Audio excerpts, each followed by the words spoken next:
itu satu tragedi kecelakaan kereta yang luar biasa di Indonesia dan menelan korban yang cukup banyak. Keretanya ada di sana. Dan di dalam kereta itu apa ya, kalau kita masuk ke dalamnya itu, saya kadang pernah bermimpi juga kayak flashback pas tidur siang kan. Ada cerita orang gitu kan yang tolong, ya yang minta tolong mah banyak, terus ada yang mencari bagian-bagian tubuhnya gitu kan di sana tuh gitu kan. Wow, ini kayak bukan kebetulan gitu maksudnya.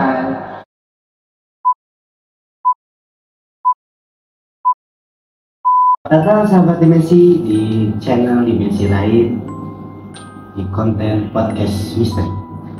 Kali ini kita kedatangan narasumber yang punya pengalaman mistis dialami sendiri oleh beliau. Sebelum lanjut ke perkenalan narasumbernya, baiknya sahabat Dimensi untuk like, komen, subscribe, dan share video ini. Baik Kak, bisa diperkenalkan terlebih dahulu pada sahabat Dimensi. Oke, halo, selamat malam. Nama saya Eko. Saya asli orang Bandung. Ya. Jadi Eko punya cerita apa nih yang mau disampaikan atau diceritain ke sahabat Dimensi biar sahabat Dimensi lain juga tahu. Oke, ini sebelumnya nih udah mandi duluan. Oke ya, ini mungkin diawali dari cerita masa lalu saya waktu pertama saya sekolah dulu ya. Karena kebetulan saya sekolah di kejuruan. Itu pasti kalau kejuruan itu ada yang namanya praktek kerja lapangan atau PKL ya. Di sini saya agak sedikit beda sama teman-teman saya gitu kan. Kalau teman-teman saya itu kan di Bandung semuanya, karena sekolah saya di Bandung, tapi saya prakteknya itu di Jakarta gitu. Selain karena emang keluarga saya di Jakarta gitu. Jadi saya betah juga di sana dulu. Saya dulu praktek di salah satu bengkel kereta api tua di Indonesia. Jadi ada bengkel, ada pabrik. Kalau pabrik kan di Madiun. Kalau ini salah satu bengkel kereta api di Jakarta. Kebetulan saya jurusan mesin. Nah, dulu saya tidak melihat backgroundnya si bengkel ini seperti apa gitu kan. Karena nggak tahu, jadi saya singkat cerita saya melamar ke sana, akhirnya saya keterima. Itu sekitar tahun 2007 akhir 2008 awal ya. Nah, di sana itu pas pertama saya ke sana agak shock juga gitu. Shock karena ngelihat bangunannya itu luar biasa, udah besar gitu kan, besar. Udah gitu pas pertama masuk ke gerbang itu disuguhkan dengan bangkai-bangkai kereta api yang terbengkalai. Iya, terbengkalai, dan bukan hanya terbengkalai tapi kereta bekas tabrakan gitu, kayak penyok gitu kan, gimana gitu. Oke, di situ cukup saya membuat shock lah ya. Masuk lagi, akhirnya di situ saya didampingi oleh satu pendamping saya di salah satu bengkel nomor berapa itu lupa. Masuk ke bengkelnya, lihat bengkelnya, agak sedikit shock juga nih pas udah lihat di depannya shock, di dalamnya juga shock juga. Wow, ini bengkelnya luar biasa lah. Mungkin beda lah dengan bayangan-bayangan bengkel yang bagus atau gimana. Ini lebih ke udah bangunannya tua, terus emang scary kan, menakutkan gitu. Dari lihat bangunannya aja udah menakutkan, udah gede gitu, banyak kelelawar gitu kan. Akhirnya saya belum berpikir ke arah gaib lah ya. Oke lah, saya mengikuti praktek kerja di sana. Saya menelusuri gitu kan, jadi kan biasa kalau anak baru kayak diperkenalkan lingkungan, keliling-keliling, dan sama sekali tidak ada bangunan yang emang bagus atau mungkin masih bangunan tua semua. Iya, bangunan tua semua. Adapun kantornya juga sama, masih bangunan Belanda dan bangunan tua. Akhirnya saya dibawa, oke kamu nanti prakteknya di sini. Nah, di situ baru mulai kerasa ada bulu kuduk sedikit merinding lah ya. Itu awal PKL gitu. Karena emang saya tidak bisa, kalau melihat tidak bisa, cuma emang nggak tahu ya, ini fitrah manusia, semua bisa merasakan lah ya. Di sana saya merasakan ada yang berbeda gitu. Ada yang berbeda karena emang kayak dari mesin bubut lah. Kalau ini mah di bengkel ada mesin bubutnya itu tua juga. Jadi semua alat-alat itu hampir semua tua di divisi saya itu gitu. Akhirnya saya ke sana, mulai ada vibes atau perasaan-perasaan yang agak sedikit gak enak. Nah, jadi singkat cerita, di suatu hari saya tuh kan belum tahu ya, jadi tempat ini tuh apa, sebelumnya seperti apa ya. Mungkin agak sedikit seronok atau sembarangan saya. Jadi datangnya nggak permisi gitu kan. Akhirnya satu saat saya istirahat, emang saya terbiasa istirahat di tempat itu gitu. Tidur aja, dulu tuh di belakang tempat istirahat saya tuh, jadi saya nggak, jadi kalau staff tuh ada tempat istirahatnya sendiri ya. Ada yang di dalam kereta api, ada yang di mana gitu. Saya memilih di belakang. Nah, kebetulan di belakang ini tuh ada sumur tua, gitu. Sumur tua gitu kan. Saya lihat anjir, sumur gitu kan. Bener nggak tahu kenapa, kayak ketarik aja. Ini kayaknya istirahat di sini enak gitu kan. Jauh dari sumur itu. Ya gitu kan. Jadi ada sumur, terus ada tempat mandi karyawan. Ya saya agak sedikit di sebelah sumur itulah.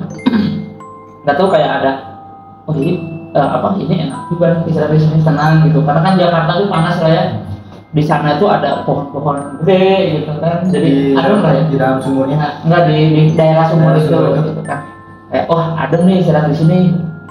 Akhirnya saya ke sana tidur aja. 1 sampai 5 hari itu nggak ada apa-apa. Cuma emang sedikit berbeda lah ya. Cuma adem gitu kan. Nah sudah 1 bulan saya di sana, baru merasakan ada gangguan-gangguan lah.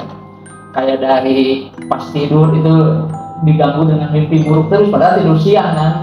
Oh, waktu tidur kan siang di dekat sumur itu kan? Iya, kan tidur siang padahal kan belum, ya nggak terlalu ini lah ya. Tapi di situ mulai diganggu oleh mimpi-mimpi buruk. Gitu. Kalau sudah mau berat atau kalau di bahasa Inggrisnya apa lupa lagi saya. Ketindihan. Nah, ketindihan gitu kan. Tapi tidak lantas membuat saya untuk pindah tempat istirahat di sana tuh, karena nggak tahu, enak aja gitu istirahat di sana. Nah singkat cerita, pada akhirnya itu pada bulan kedua saya pakai di sana ada kecurigaan, kata saya tuh, ini namanya pabrik kan, otomatis pabrik itu ada shift 1 ada shift 2 biasanya persip ya, gitu kan, bengkel gitu. Nah tapi di sana tuh tidak ada yang kerja lebih dari jam 8 malam. Biasanya kalau yang namanya bengkel atau pabrik besar itu kan pasti ada 3 shift. Ada yang shift malam sampai subuh. Di sana tidak ada yang berani sampai lebih dari jam 8 malam. Paling malam itu pasti jam 8. Saya di sana kok. Kenapa ya? Nah akhirnya itu singkat cerita, mungkin dulu tuh pas saya tidur, karena biasanya nggak kenapa-napa. Pas saya tidur tuh kayak ngedudukin sesuatu gitu. Ketika tidur. Nah, ketika tidur tuh. Nah, di situ pas pulang langsung demam, panas dingin. Setelah mendudukin sesuatu. Iya, setelah tidur di situ tuh. Pas pulang, rasanya itu pas di rumah langsung panas dingin. Langsung itu. Kayak 180 derajat, suhu tubuh saya panas gitu kan. Akhirnya saya nggak masuk. Saya periksa ke dokter. Kata dokter, ini tuh nggak ditanyakan gejala ini, enggak. Tapi gejalanya seperti gejala tipes. Jadi kayak pusing 7 keliling gitu kan. Sampai saya bawa minum pun ngerangkak. Saking pusingnya. Nah, cuma emang biasa di situ berat gitu kan. Wah, pusing 7 keliling nggak bisa makan, nggak bisa apa. Dan waktu itu nenek saya dari Bandung nelfon. Ya karena nenek saya sepuh gitu ya, jadi ya dia mempunyai sedikit ilmu dan tahu lah ya. Nah di sana tuh katanya pulang sini ke Bandung katanya. Itu kamu bawa siapa? Siapa kata saya? Gak tahu saya bawa siapa. Terus dia ngomong bahasa Sunda lah. Matakan mau saya di mana teh kudu punten. Jadi kalau tidur dimanapun atau datang kemanapun harus permisi dulu ya. Kalau saya kan enggak gitu, saya tidur aja, duduk aja kan. Nah ternyata saya pas pulang hari terakhir, bukan hari terakhir, pas sebelum saya sakit itu ada yang mengikuti saya gitu kan. Mungkin kejadian yang ketika mau tidur ada apa gitu kan. Nah jadi akhirnya singkat cerita oke pulang. Saya ke Bandung tuh katanya nanti kalau udah agak enakan, saya 3 hari, bukan agak enakan sih, kalau pusing masih tetap pusing, lemas masih tetap lemas, tapi saya harus maksain pulang ke Bandung. Akhirnya saya pulang ke Bandung itu dengan gimana sih, kayak ngegendong ransel yang gede. Kalau ke gunung rasanya gitu berat, pusing gitu, panas kan. Jadi jalan juga kayak gini, bongkok, muntah-muntah gitu kan. Jadi di kereta tuh kayak habis minuman alkohol yang banyak gitu kan, muntah terus. Pas di rumah sama nenek saya, diobatinya ya biasalah undang santri dari masjid gitu. Saya dikelilingi oleh santri masjid, dibacain ayat-ayat Al-Quran gitu kan. Dan orang-orang tuh katanya kamu lucu, saya nggak ketawa kan. Ternyata si hantunya itu ngetawain yang pada ngaji di sana gitu. Terus sama nenek saya disuruh pergi gitu. Ya kalau kata Sunda mah kadis tuh mana jauhan ke orang gitu kan. Ya ke sana lu. Jauhin ya, jangan dekat cucu saya gitu kan. Dia tetap maksa nggak mau. Dia tetap pengen ikut gitu. Iya, dia tetap pengen ikut katanya. Karena udah terlanjur suka katanya kan. Nggak tahu suka dalam hal apa kan. Akhirnya teruslah, akhirnya nggak menemukan kata sepakat mungkin. Akhirnya diusir secara paksa. Dan ajaibnya pada saat itu pun saya tidak pusing, tidak apa langsung.